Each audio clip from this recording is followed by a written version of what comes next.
অনেকটা পথ হাঁটা হলো, তবু পেছনে তাকিয়ে দেখি কথা রাখা বাকি রয়ে গেল। বেলা বয়ে গেল, অনেকটা পথ হাঁটা হলো, তবু পেছনে তাকিয়ে দেখি কথা রাখা বাকি রয়ে গেল। বেলা বয়ে গেল।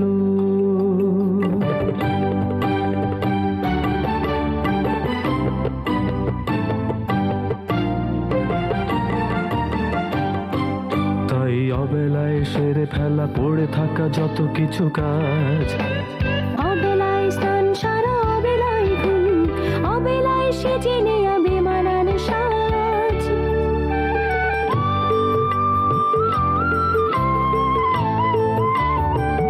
বেলা বয়ে যায়, সময়ের নদী আজ পাড় ভাঙে পড়ে পড়ে, বেলা বেলার সেই চিরকালের গল্প শোনায়। বেলা বয়ে গেল, অনেকটা পথ হাঁটা হলো, তবু পেছনে তাকিয়ে দেখি কথা রাখা বাকি রয়ে গেল। বেলা বেলার গল্প, বেলা বেলার গল্প। আমি তো সেটাই বলছি চাচা, মা শুধু শুধু অস্থির। একটু কষ্ট করে ওঠো। আমি দেখলাম মা বাবা রাস্তার মাঝখানে পড়ে আছে। তুমি এরকম একটা বাজে কাজ করছো, আবার জিজ্ঞেস করছো কেন? মা চাচা জান আসছেন। তোমার কাছ থেকে আমি এসব এক্সপেক্ট করিনি। ভাবি কি তাহলে আজকাল আমাকে ভরসা করছেন না? বসি আর তুমি বলো যে সারাদিন পড়া হয়নি, শুধু বক বক হয়েছে। এ মা, আমি এমন কথা বলি না। আমি আপনাকে অনেকবার অনুরোধ করেছি, এই বিষয়ে কোনো কথা বলবেন না। এলে আসবে, দুদিন পরে তো জানতেই পারবে। ব্যাস, ঝামেলা শুরু করে দিলি তো। কিন্তু আমি তো জানি খারাপ স্বপ্ন বললে খারাপটা কেটে যায়। তোকে একটা অনুরোধ করব। আরে অনুরোধ বলছো কেন? তুমি আমাকে হুকুম করবে। আমি তোমাকে বলেছি না তুমি ইন্টারভিউ দিতে যাবে না? যাব না মানে? যাবে না মানে যাবে না। কেন যাব না?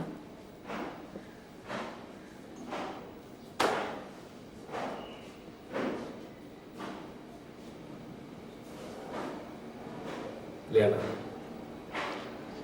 আমি এই বিষয়টা নিয়ে তোমার সঙ্গে আগে বহুবার ডিসকাস করেছি, এবং তা সত্ত্বেও তুমি তা সত্ত্বেও কি বলো?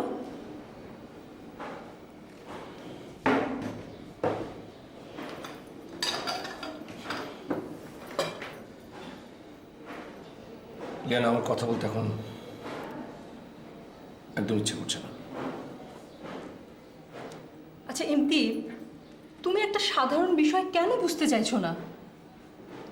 প্রত্যেক মাসে আমাকে কারো না কারো কাছে হাত পাততেই হয়। তোমার শুটিংয়ের পেমেন্টও তুমি ঠিক মতো পাও না, আমিও তাদেরকে সময় মতো টাকাটা ফেরত দিতে পারি না। তো এই অবস্থায় কতদিন চলবে? আমি বহুবার এই বিষয়ে তোমার সঙ্গে কথা বলেছি। আহা, ছেড়ে দে না বাবা, ও যখন চাকরি করতে মন চাইছে করুক না। তুমি আর দয়া করে কথা বলতে শোনো।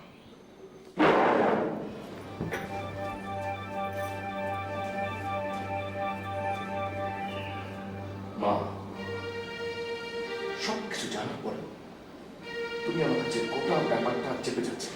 আহা, তুই বা চাকরি করতে বারণ করছিস কেন? কেন করছো তুমি জানো না? না, মা জানে না, আমিও জানি না। আমি জানতে চাই কেন বারণ করছো শুনি। কি হলো? চুপ করে আছো কেন? কেন বলো।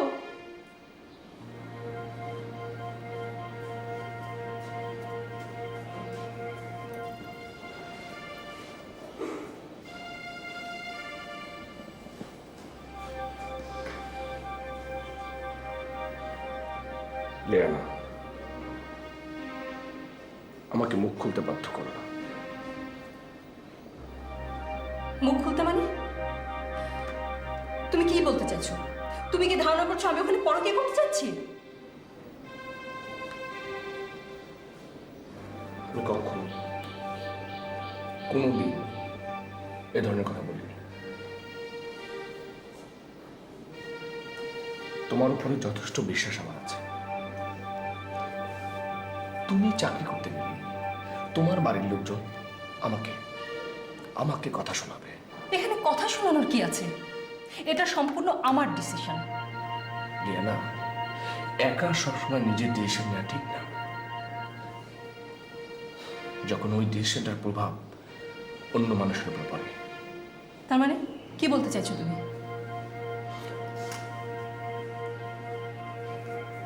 আমি বলতে চাইছি, তুমি চাকরি করলে তোমার পরিবারের লোকজন, তোমার মা, তোমার ভাই, তোমার ভাইয়ের বউরা কি রিয়াক্ট করবে একবার ভেবেছ?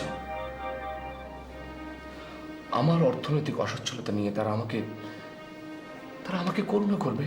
তুমি এই বিষয়টা নিয়ে অনেক বেশি বেশি ভাবছো। ও বাড়ির লোকজনেরা আমাদের নিয়ে কি ভাবলো কি বললো সেটা নিয়ে বসে থাকলে আমাদের চলবে? আমি যখন লেখাপড়াটা করেছি তখন কাজ করতে অসুবিধাটা কোথায়? তাছাড়া রেশমাও তো করছে। কে কি করছে না করছে সেটা জানার আমার কোনো দরকার নেই।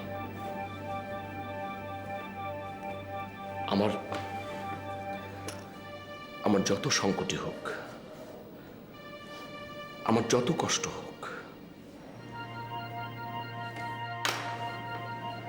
আমি চাই না তুমি চাকরি করো।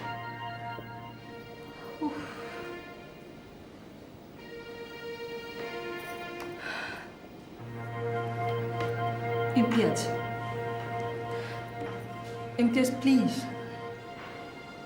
তুমি ব্যাপারটা দয়া করে ঠান্ডা মাথায় একবার ভেবে দেখো।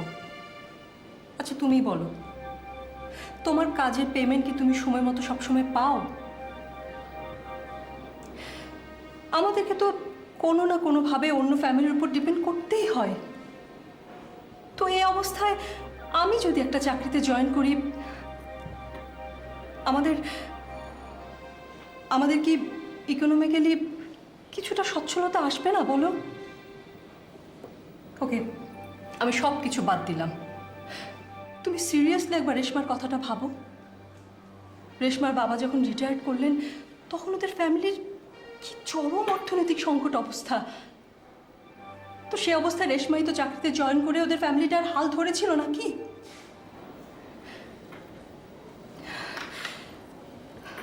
দেখো ইমতি,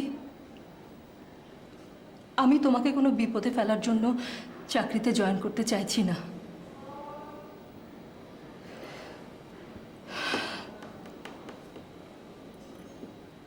আই এম সরি,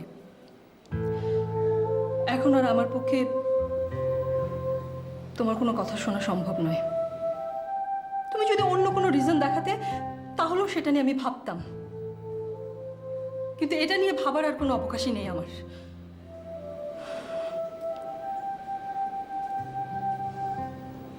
তার মানে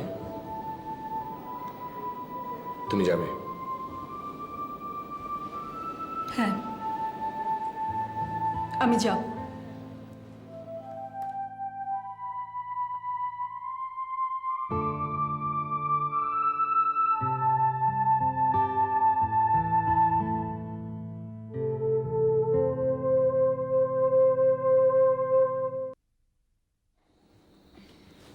শরীরটা কেমন লাগছে? এখন একটু বেটার। তুমি কি বেরোচ্ছ? হ্যাঁ, এবার যেতে হয়। বাসায় সবাই নিশ্চয়ই খুব চিন্তা করছে। হাসি, শোনো, খালি পেটে ওষুধ একদম খাওয়া চলবে না। আর ওখানে স্যুপ রয়েছে, তুমি খেয়ে নেও, ঠিক আছে? হাসি, বাই। আমাকে খাইয়ে দিয়ে যাও। আচ্ছা, ঠিক আছে।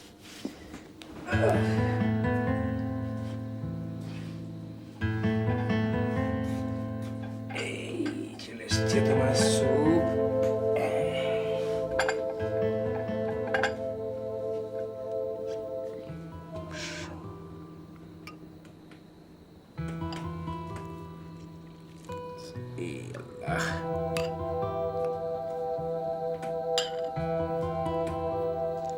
গুড।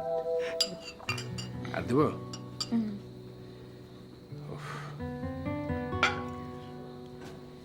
তুমি কি কাল আবার আসবে? আমি আমি ভাবছি আমি কাল থেকে রোজই আসবো। ইম্পসিবল, এটা হতে পারে না। বিশ্বাস করো, সত্যিই বলছি, আমি রোজই আসবো। তাহলে কিন্তু আমি তোমার জন্য না খেয়ে বসে থাকবো। ইমোশনাল ব্ল্যাকমেইল করলে চলবে না। আচ্ছা, আমি যদি রাত 10টায় আসি, তখন কি তুমি আমার জন্য 10টা পর্যন্ত না খেয়ে বসে থাকবে? ঠিক আছে, তাহলে আমি ওই 10টায় এসে আবার চলে যাব। আমি যাই। শোনো, কি? থ্যাঙ্কস। কিসের জন্য? তুমি ছাড়া এরকম যত্ন আমাকে কেউ করতো না। যথেষ্ট হয়েছে, যথেষ্ট। আমি যাই, ওকে? বাই, ভালো থেকো। হ্যাঁ, ওষুধটা খেয়ে নাও কিন্তু।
কি ব্যাপার তুমি? জি, আমি আসলে এখানেই ছিলাম তো। ও আচ্ছা আচ্ছা, ঠিক ঠিক আছে। আমি- না না না, ঠিক আছে ঠিক আছে ঠিক আছে।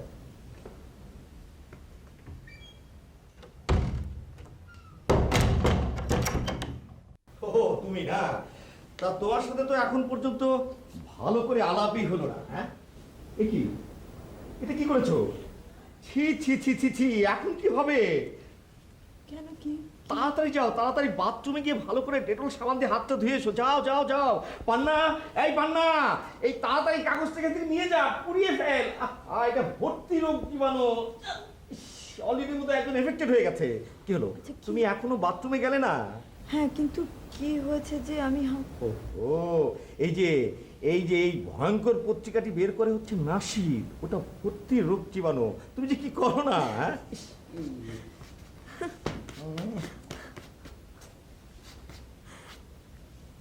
কি হলো? এখনো গেলে না? আমার কিছু হবে না, সব রকম ভ্যাকসিন দেওয়া বাহ, আছে। গুড গুড, তবু ভালো, হ্যাঁ। উফ, ও আচ্ছা, আপনাকে একটা কথা জিজ্ঞেস করি। হ্যাঁ হ্যাঁ, বলো বলো বলো। কাগজ বের করার ব্যাপারে আপনি ভাবিকে হেল্প করেন না কেন? তুমি তো সাংঘাতিক মেয়ে, গৃহযুদ্ধবাদী দিতে চাচ্ছ। চাচা, হ্যাঁ, প্রডিগাল মানে কি? প্রোটিক্যাল মানে কেন, তো ডিকশনারি নেই? না। আচ্ছা ঠিক আছে, ওই তোর জন্মদিনে আমি একটা ডিকশনারি গিফট করবো, যা। সে না হয় হলো, কিন্তু এখন বলো। প্রডিগালের দুটো অর্থ আছে। একটা হচ্ছে ওয়েস্টফুল মানে খরুচে, আর একটা রিপেন্টেন্ট মানে অনুতপ্ত। তোমাকে কে জিজ্ঞেস করেছে? বলেছি না সব ব্যাপারে নাক গলাবে না, বিশেষ করে আমার ব্যাপারে। সব সময় একটা শো অফ করার অভ্যাস।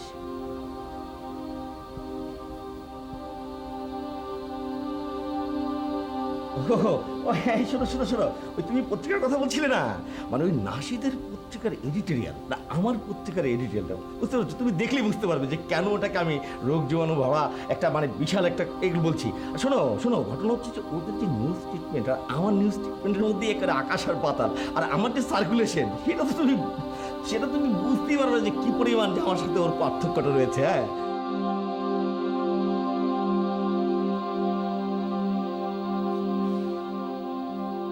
কে তুমি?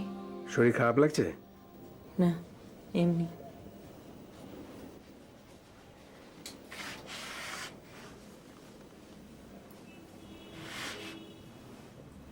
শোনো, তোমাকে একটা ভালো খবর দিই। এশিয়ান এক্সপোর্টার অ্যাসোসিয়েশনের পুরো অ্যাকাউন্টটাই আমাদের ব্যাংকে খুলবে। We will deal in millions. চা খাবে? এই চলো না, এই আনন্দে আমরা দুজন আজ বাইরে কোথাও ডিনার করি। চা করাই আছে, এনে দেবো? আর এরকম একটা খুশিতে তুমি শুধু চা খাওয়াতে যাচ্ছ? আশ্চর্য! আমি এসে তোমাকে এত চমৎকার একটা খবর দিলাম আর তুমি আমার কথায় কোনো রিয়াক্টই করছো না। ইকবাল, তোমাকে একটা প্রশ্ন করব, সত্যি করে উত্তর দেবে? হ্যাঁ, বলো না।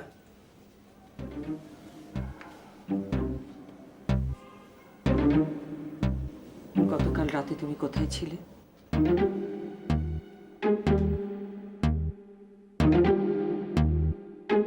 নাসিদ কো, এটা কে বসে আছে? সত্যি বলছি, ওকে ছেড়ে আমি আর থাকতে পারছি না। ইকবাল আর শাকিলার মধ্যে মনে হয় কোনো গন্ডগোল হয়েছে।